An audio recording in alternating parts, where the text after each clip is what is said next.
tecnicamente com os funcionários do TSE, o que é salutar e saudável para a própria democracia. Então, hoje, será apresentado pelo engenheiro Carlos Rocha, que liderou esse estudo técnico e que irá comentar aqui para vocês alguns pontos que merecem ser observados. E eu confesso que fiquei surpreso. Repito, esse relatório não expressa a opinião do Partido Liberal, mas é o resultado de estudos elaborados por especialistas graduados em uma das universidades mais respeitadas do mundo e que, no nosso entendimento, deve ser analisado pelos especialistas do TSE, de forma que seja assegurada e resguardada a integridade do processo eleitoral, com o único intuito: fortalecer a democracia para fortalecer o Brasil. Com a palavra, o engenheiro Carlos Rocha. Boa tarde a todos. Muito obrigado aqui pela oportunidade de falar com vocês.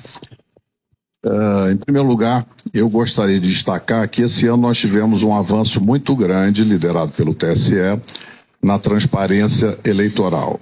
E é um processo de avanço. Foi criada a Comissão de Transparência Eleitoral, o Observatório de Transparência Eleitoral, e no dia 1º de agosto nós tivemos lá na primeira reunião do encontro das entidades fiscalizadoras. Naquele momento, recebemos inclusive vários documentos, sendo que um dos documentos muito interessante, muito bem feito, é o glossário das eleições informatizadas de 2022. E nesse documento, então, estão descritas as funções dos diferentes arquivos que são gerados pela urna eletrônica.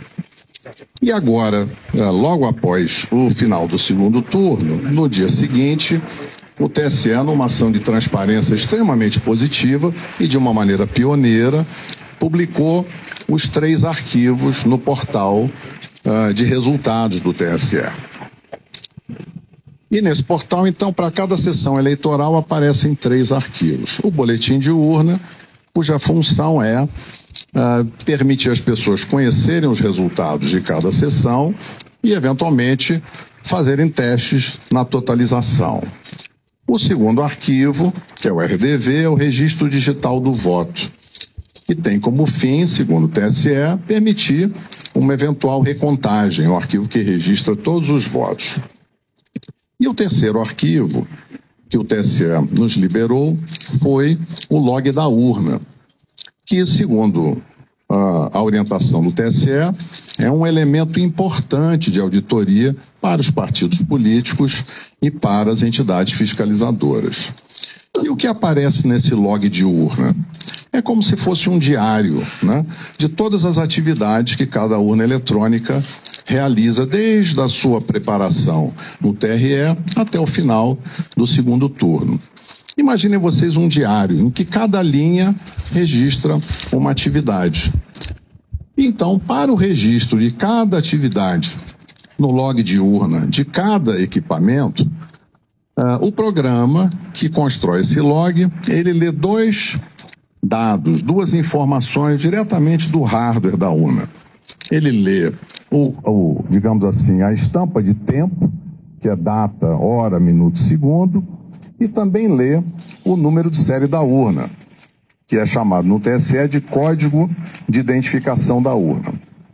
E é muito importante que essas informações estejam todas corretas, porque são essas informações que garantem a associação daquela atividade, daquele registro de atividade com o hardware, com aquele equipamento físico que realizou aquela atividade.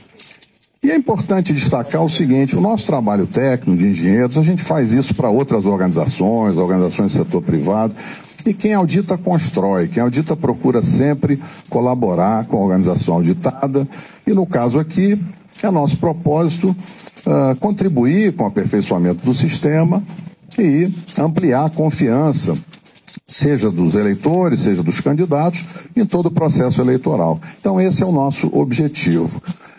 E nessa linha, então, seguindo a orientação do TSE, fomos analisar os arquivos log de urna, que é esse elemento de auditoria que pela primeira vez foi divulgado junto com os boletins de urna.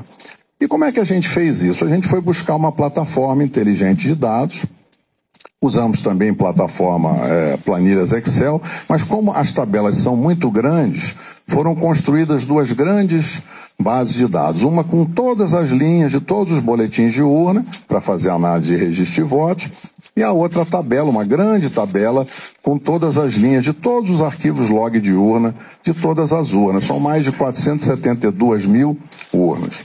Ao montar essa tabela, aí surgiu uma ocorrência, que foi que nos chamou a atenção.